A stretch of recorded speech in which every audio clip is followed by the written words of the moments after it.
Attends, ce duel, Abderrahmane Samba qui doit préserver ses adducteurs en vue du 400 mètres haies des championnats du monde à la maison.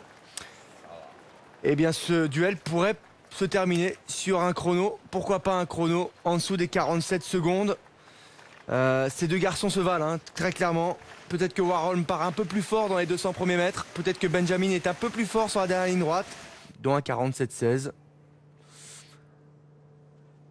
Allez, on va surveiller le couloir 7 de Warholm. Tradition oblige, couloir 5 de Benjamin. C'est parti. McMaster est parti fort. Et Warholm est parti Benjamin fort. aussi. C'est Warholm qui est parti le plus fort. Regardez, Il est en tête, Karsten Warholm. C'est normal, c'est comme ça, mais Benjamin ne se laisse pas endormir. Là, il fait une grosse ligne droite opposée. Il est quasiment dans la même foulée, même si Warholm est encore un petit peu en tête. Warholm en tête. McMaster et Benjamin. Oh, et Benjamin, il a mis une vraie accélération, ça s'est senti dans le virage. Warholm toujours en tête. Benjamin qui fournit l'effort, qui accélère. Warholm toujours solide. Oula, il piétine totalement. Il a changé de jambe. Est-ce que Benjamin va revenir? Warholm est solide. Oh, ce qu'il est fort, Warholm.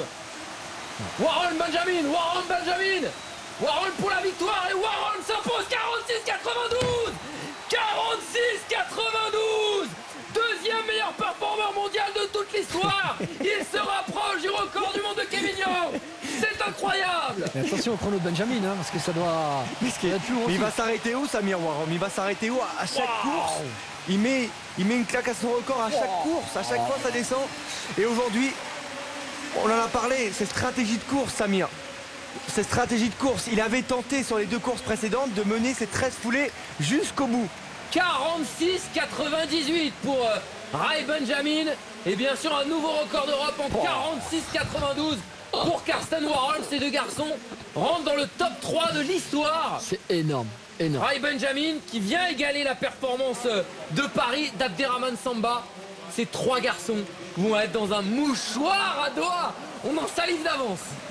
Oh là là, quelle course de dingue. Quelle course de dingue il va y avoir du côté de Doha. 46-92. Non mais la course de dingue, elle était déjà ce soir. Hein. Elle était déjà ce soir, on l'a déjà vécu. Il y aura certainement effectivement une nouvelle superbe course à Doha, mais profitons de celle de ce soir. Et regardez, il y a un monde entre ces deux garçons et puis la suite, le reste du monde. Hein. Derrière, c'est 48-58 de McMaster qui continue à être aux alentours des 48-50. Mais ce qui est intéressant, c'est que Warholm, qui avait tenté de mener ses 13 foulées interobstacles jusqu'au bout sur les deux courses précédentes, et notamment à Paris, et bien là il a rechangé de jambe. Là, il repasse sur 14 foulées. Il va passer sur la mauvaise jambe. Là, regardez.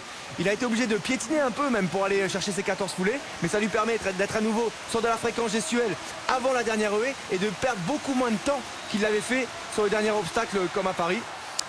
Allez, Rai Benjamin, j'ai la sensation qu'il perd cette course sur le dernier obstacle, justement, Romain, en changeant de jambe. Ouais, oui, peut-être, mais Benjamin, il est très fort sur la dernière ligne droite. C'est juste que Warholm, là, eh bien, a été plus fort, meilleur qu'à Paris. Il n'a pas perdu ce temps qu'il avait perdu en allongeant sur les derniers obstacles. Il a conservé une certaine futée. Ce départ, cette première ligne droite. Là, on arrive sur du paroxysme de la préparation, de la tactique de course. Hein. C'est magnifique. Je suis en train de regarder les temps de réaction. Est-ce que sur un 400 mètres haies, ça peut avoir son influence? 0,140 pour Warholm, 0,173 pour Benjamin. Alors, c'est des très bons. C'est un très gros temps de réaction, hein, 0,140, parce que le starter est placé un peu plus loin hein, que. Bon, alors même maintenant, c'est les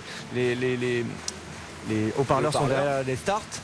Mais sur 400 mètres, le départ est moins prévalent que sur un 100 mètres. Donc souvent, les temps de réaction sont aux alentours de 180-200. Et là, c'est 140, c'est un très bon temps de réaction pour Warholm. Il avait envie de rentrer dans cette course, il avait envie de tout déchirer dès le départ, comme il sait le faire. Et en aveugle, hein, comme d'habitude. Il fait pas attention aux autres, il fait sa course. Je suis pas sûr que ça soit déjà arrivé deux garçons en moins de 47 secondes sur une même course. Ah bah je vois pas comment, Romain, il suffit de les regarder, ceux qui sont déjà passés sous les 47 secondes, il n'y en a que 4. Forcément. Donc non, ce n'est jamais arrivé. Jamais.